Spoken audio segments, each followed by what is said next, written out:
আসসালামু আলাইকুম প্রিয় ভিউয়ার্স। গ্রামের গৃহস্থালী বউয়েদের যে কাজগুলো সকালবেলা থাকে, সকালবেলা সাংসারিক টুকটাক কাজ যা থাকে তাই সেরে এরকমের রান্নার প্রস্তুতি চলে, যেটা আজ আমি আপনাদের মাঝে শেয়ার করছি। এই দেখুন, গ্রামগঞ্জের যে জমিন ধান খেতে খেসারি বা কলাইয়ের শাক বনে, সেই শাক আমি নিয়েছি। এখন এইখান থেকে এগুলো বেছে তারপরে আগে ধুয়ে নেব, তারপরে কেটে তারপর রান্না করব।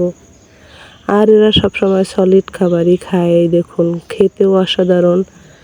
আর তার সঙ্গে এই যে নদীর একদম মাছ, এখানে আছে তপসে মাছ, পোয়া মাছ গ্রামের হাট থেকে, সঙ্গে চিংড়ি মাছ। এগুলো আমি রাতের বেলা কিনেছি, ওই যে সন্ধ্যার পরে জেলে ভাইরা বিক্রি করে, সেইটা আর আপনাদের সঙ্গে শেয়ার করতে পারিনি।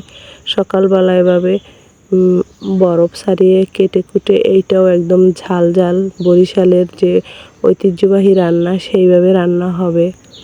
মাছ কেটে এগুলো কিন্তু শহরেও পাওয়া যায়, কিন্তু ওইটা এত স্বাদের না। ওগুলো যখন আমাদের দেশে নদীতে ধরে তখন বিভিন্ন কৃত্রিম উপায়ে তাজা রাখার জন্য তারপরে কৃত্রিম উপায় ব্যবহার করে তারপর ঢাকায় নেয়। সেগুলো খেতেও ভালো না, লাঞ্চেরও ক্ষতি, তারপরও আমরা খাই। কিন্তু এরকম সলিড খাওয়া গ্রামে না আসলে খাওয়া যায় না, কষ্ট হয়। টাকা দিয়ে শহরে বিষ কিনে খাই আমরা।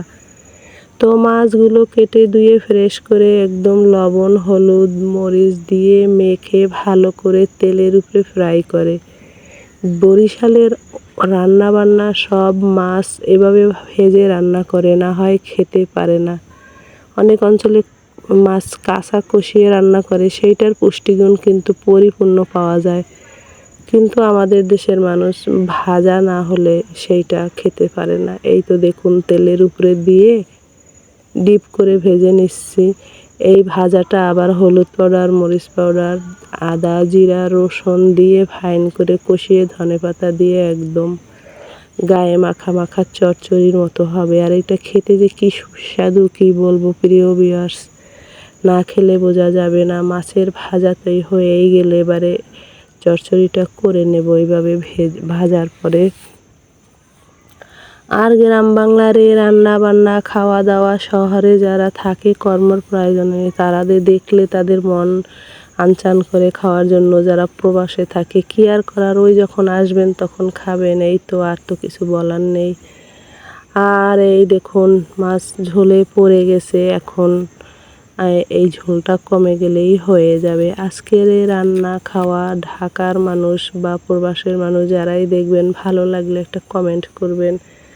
গ্রাম আদি অন্তর ভালোবাসা নিজেদের জায়গা, সেইটা মিস করেন কে কে কমেন্টস করবেন।